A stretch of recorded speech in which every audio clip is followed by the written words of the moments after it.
केवल देश से भी बाहर हो जाएगी। राहुल गांधी को क्या इस वक्त कोई बातचीत हो पाए जिस तरह से? देखिए, मैं इतना बड़ा नेता नहीं हूँ कि मैं बातचीत करके कोई सुझाव दूं। वो नेशनल पार्टी है। केवल हमें ये जो लगता है, जो मुझे लगता है, वो मैं कह सकता हूँ कि अब जिम्मेदारी कांग्रेस की बनती है कि रीजनल पार्टीज को आगे करें और उनके साथ खड़े हों, जिससे भारतीय जनता पार्टी का मुकाबला किया जा सके।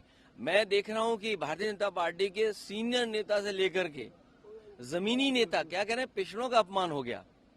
अरे भाई, हमारे घर को, मुख्यमंत्री आवास को गंगा जल से धोया बीजेपी के लोगों ने, तब अपमान नहीं हुआ। अरे भाई, पिछड़ों के घर को आप गंगा जल से धोगे। और अभी मेरा एक साथी कार्यकर्ता मिला है, इसने कहीं गंगा जल छिड़क दिया तो उस पर मुकदमा लग गया। लाओ, क्या मुकदमा लगा, दिखाओ जरा। सर, बीजेपी हमारे घर को अगर मुख्यमंत्री आवास को कहाँ ढूंढ रहे हो? मुख्यमंत्री आवास को अगर धो रहे गंगा जल से तो किसी को कोई अपमान नहीं, लेकिन जब उनके ऊपर कोई ऐसी बात आ जाए तो उस पर मुकदमा लग गया। अब बताइए, ये कार्यकर्ता हमसे मिला सुबह आके, इसने कहीं गंगा जल छिड़क दिया तो गंगा जल का यही तो है कि इससे शुभ हो जाता है, पाप खत्म हो जाते हैं, गंगा में डुबकी लगा लो तो सब ठीक हो जाएगा। तो ये देखिए धाराएं लगी इसके ऊपर। अब धाराएं तो मैं भी नहीं पढ़ पा रहा, कौन धाराएं लगी हैं? 295 505। देखिए आप, देखिए ये धाराएं लगा दी इस पे। और हमारे मुख्यमंत्री आवास को जिन्होंने धोया, जिन पे वो गंगा जल छिड़का, क्या उन पे धाराएं नहीं लगनी चाहिए वाली? तो ये बीजेपी का कहना कि उन्होंने किसी का अपमान कर दिया है। अरे इनके भाषण सुनोगे अगर आप, उत्तर प्रदेश में जो भाषण दिए हैं, इन्होंने तो कितना अपमान किया है।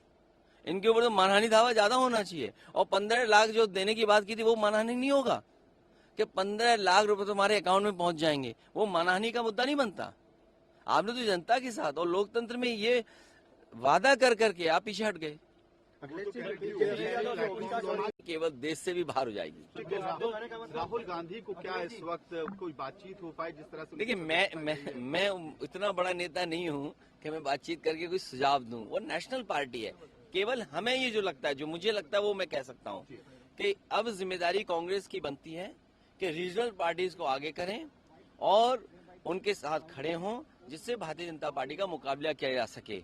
मैं देख रहा हूं कि भारतीय जनता पार्टी के सीनियर नेता से लेकर के जमीनी नेता क्या कह रहे हैं, पिछड़ों का अपमान हो गया। अरे भाई, हमारे घर को, मुख्यमंत्री आवास को गंगा जल से धोया बीजेपी के लोगों ने, तब अपमान नहीं हुआ। अरे भाई, पिछड़ों के घर को आप गंगा जल से धोगे।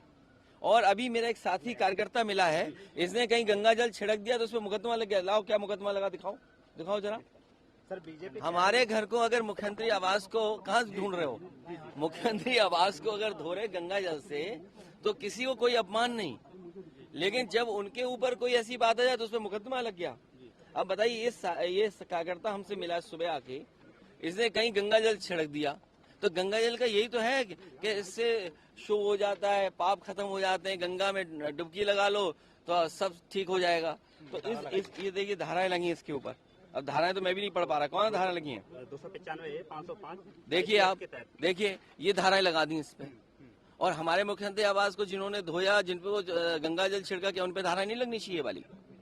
तो ये बीजेपी का कहना कि उन्होंने किसी का अपमान कर दिया है। अरे इनके भाषण सुनोगे अगर आप, उत्तर प्रदेश में जो भाषण दिए हैं, इन्होंने तो कितना अपमान किया है।